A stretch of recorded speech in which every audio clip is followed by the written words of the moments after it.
So in this class, I'm going to repeat the same thing that we did yesterday. That is things to remember about tenses. আমাদের যদি টেন্সটাকে মনে রাখতে হয় তাহলে কি কাজ করতে হবে সেটা আমরা করব। মনে রাখার জন্য আমি একটা কথা বলছি, তোমাকে বারবারই বলছি যে তুমি এই চার্টটা শুধু মনে রাখো। এই যে চার্টটা আমি দিলাম এটাকে মনে রাখো। এটা মনে রাখতে পারলে আই হোপ এই জীবনে তোমার টেন্স ভুল হবে না। যদি তুমি এটা মনে রাখতে পারো, মনে রাখার জন্য কাজ কি করতে হবে? এটাকে তোমার কয়েকবার পড়তে হবে। তুমি যদি বেশ কয়েকবার পড়তে পারো এবং এটাকে তোমার রুটিনের মতো করে তোমার চোখের সামনে রাখবে সব সময়, তাহলে দেখবা যে এটা আর ভুল হবে না। এটা মনে হয় খুব সহজ জিনিস যে আমি পড়লেই মনে হয় পারবো, কিন্তু বারবার আমরা যদি রিপিট না করি, বারবার যদি রিভিশন না দিই, তাহলে দেখবা ভুল হয়। ভুল হয় এই কারণে, কারণ আমাদের এই একটার সাথে আরেকটা মিলে যাচ্ছে, এই কারণে। তো যদি তুমি টেন্সটাকে সংক্ষিপ্ত করে মনে রাখতে চাও তাহলে তোমাকে এই ভার্ব গুলো মনে রাখো। প্রেজেন্ট ইনডিফিনিটে সাহায্যকারী ভার্ব ডু ডাজ। আর প্রেজেন্ট ইনডিফিনিটে মূলত ভার্বের বেস ফর্ম বসে। সাহায্যকারী ভার্ব লাগে কখন, এটা গুরুত্বপূর্ণ জিনিস। প্রেজেন্ট ইনডিফিনিটে কিন্তু সাহায্যকারী ভার্ব সবসময় লাগবে না, লাগবে হচ্ছে নেগেটিভ করার সময়, ইন্টারোগেটিভ করার সময়। অন্যান্য ক্ষেত্রে কিন্তু প্রয়োজন নেই। জাস্ট নেগেটিভ আর ইন্টারোগেটিভ করার সময় আমাকে এই সাহায্যকারী ভার্ব ডু ডাজ ব্যবহার করতে হবে। কথাটা মনে করো, আমি কিন্তু প্রশ্ন করবো এখনই যে কখন ডু ডাজ লাগবে আমাদের। অন্যান্য টেন্সের ক্ষেত্রে সবগুলা সাহায্যকারী ভার্ব রেগুলার লাগবে, সবসময় লাগবে, নেগেটিভে লাগবে, অ্যাফার্মেটিভে লাগবে, ইন্টারোগেটিভে লাগবে, সবসময় লাগবে।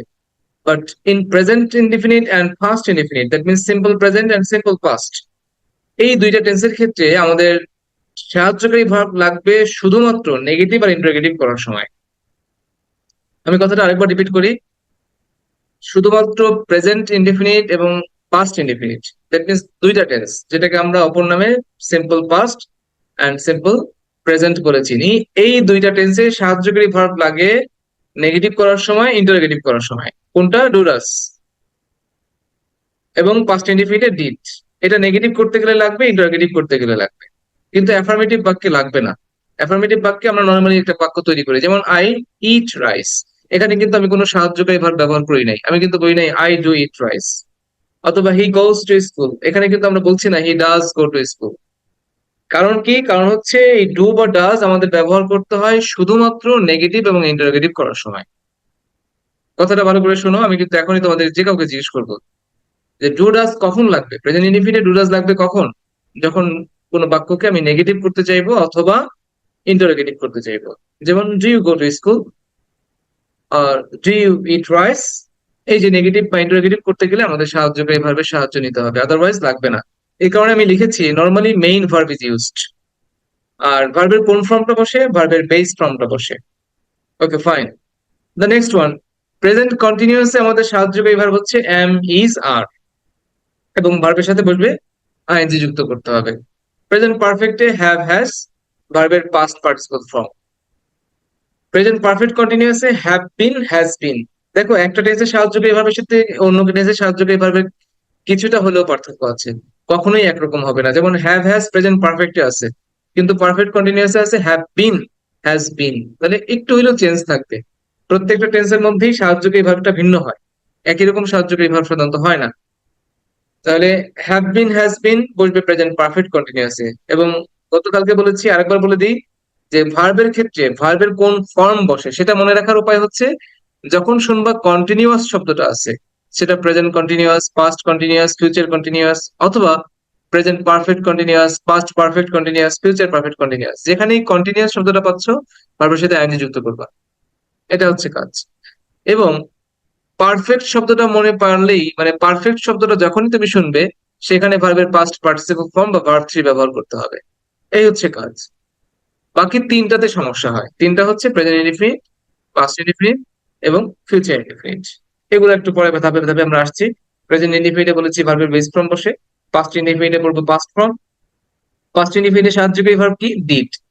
এখন ডিডটা কখন লাগবে? কিছুক্ষণ আগে বলেছি যে একমাত্র প্রেজেন্ট এবং পাস্ট ইনডিফিনিটের ক্ষেত্রে সাহায্যকারী লাগবে নেগেটিভ এবং ইন্টারোগেটিভ করার সময়। সো আমি কিন্তু যদি বলে যাই যে আমি গতকাল বাজারে গিয়েছিলাম, আমি বলি নর্মালি কি বলবো? I went to market. কিন্তু যখনই তুমি বলতে চাইবে যে না গতকাল আমি স্কুলে যাইনি, তখন কিন্তু তুমি আর ওয়েন্ট বলে পারছো না, তখন কি বলতে হবে? I did not go. তার মানে খেয়াল করো, ডিডটা কিন্তু আমার সব বাক্যে লাগবে না। ডিড লাগবে শুধুমাত্র নেগেটিভ করার সময় এবং ইন্টারোগেটিভ করার সময়। ক্লিয়ার? ডু ডাজ সব বাক্যে লাগবে না। নেগেটিভ করার সময় লাগবে, ইন্টারোগেটিভ করার সময় লাগবে। ডিড নেগেটিভ করার সময় লাগবে, ইন্টারোগেটিভ করার সময় লাগবে। এছাড়া বাকি যত সাহায্যকারী ভার্ব আছে প্রত্যেকটা টেন্সে সবসময় লাগবে। যেমন তুমি আমি যার ছাড়া কন্টিনিউয়াসে বাক্য তৈরি করতে পারবে না, কোনো বাক্যই তৈরি করতে পারবে না, অ্যাফার্মেটিভ হোক, নেগেটিভ হোক অথবা ইন্টারোগেটিভ হোক। এই হ্যাভ বিন হ্যাজ বিন ছাড়া পারফেক্ট কন্টিনিউয়াসে বাক্য তৈরি করতে পারবে না। আজকের ক্লাস থেকে মেইন যে মেসেজটা আমি তোমাদেরকে দিতে চাই, তোমাদের বারবার যে ভুলটা তোমরা করো সেটা হচ্ছে ডু ডাজ লাগে না ব্যবহার করো, আবার লাগবে তখন ব্যবহার করো না। তাহলে কখন লাগবে, কখন লাগবে না? ডু ডাজ লাগবে নেগেটিভ আর ইন্টারোগেটিভ বাক্যে, লাগবে না কখন? লাগবে না অ্যাফার্মেটিভ বাক্যে। ডিড পাস্ট ইনডিফিনিটে বসে, কিন্তু কখন লাগে? নেগেটিভ আর ইন্টারোগেটিভ করতে গেলে। বাক্যটাকে যখন আমরা নাবোধক করতে চাই, নেগেটিভ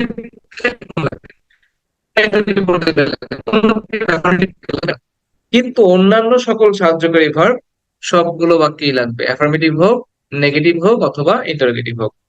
সো এবার আসি পাস্ট কন্টিনিউয়াসে। পাস্ট কন্টিনিউয়াসে সাহায্যকারী ভার্ব কি? ওয়াজ এবং ওয়্যার। ওয়াজ এবং ওয়্যার এর পরে কন্টিনিউয়াসে আমরা কি করবো? ভার্বের সাথে আইএনজি যুক্ত করব। পাস্ট পারফেক্টের সাহায্যকারী হচ্ছে হ্যাড। পাস্ট পারফেক্টের সাহায্যকারী হ্যাড, তো ভালো কথা। পাস্ট পারফেক্ট মানেই, পারফেক্ট মানেই ভার্বের কোন form? Past participle form. Perfect মানেই ভার্বের পাস্ট পার্টিসিপল ফর্ম। কন্টিনিউয়াস মানেই ভার্বের সাথে আইএনজি। এখন শুধু মনে রাখবা ভার্বের সাহায্যকারী ভার্ব কি। তো ভার্বের ফর্ম গুলো মনে রাখার একটা সহজ টেকনিক বলে দিলাম। সেটা কি? পারফেক্ট মানেই ভার্ব থ্রি বা পাস্ট পার্টিসিপল ফর্ম, কন্টিনিউয়াস মানেই আইএনজি। তাহলে এই যে 9টা চলে গেল, বাকি থাকলো 3টা। প্রেজেন্ট টেন্সে প্রেজেন্ট ফর্ম বা বেস ফর্ম, পাস্ট টেন্সে পাস্ট ফর্ম, ফিউচার টেন্সে ভার্বের কোনো ফিউচার ফর্ম নাই, তার মানে আমরা প্রেজেন্ট ফর্ম ব্যবহার করব বা বেস ফর্ম ব্যবহার করব। তো ভার্বের ফর্মটা আমাদের একপাশে চলে গেল, বাকি থাকলো কি এখন? শুধুমাত্র সাহায্যকারী ভার্ব গুলো মনে রাখা। তুমি যদি এটা ভুল না করো তাহলে বাকিগুলো ভুল হওয়ার সম্ভাবনা খুব কম। তাহলে তোমার মনে রাখার মেইন বিষয় কিন্তু এখন আস্তে আস্তে ছোট হয়ে আসতেছে। তুমি কিন্তু 12টা স্ট্রাকচার মুখস্থ করছো কমপক্ষে। 12টা স্ট্রাকচার মুখস্থ রাখাটা এত সহজ কাজ না।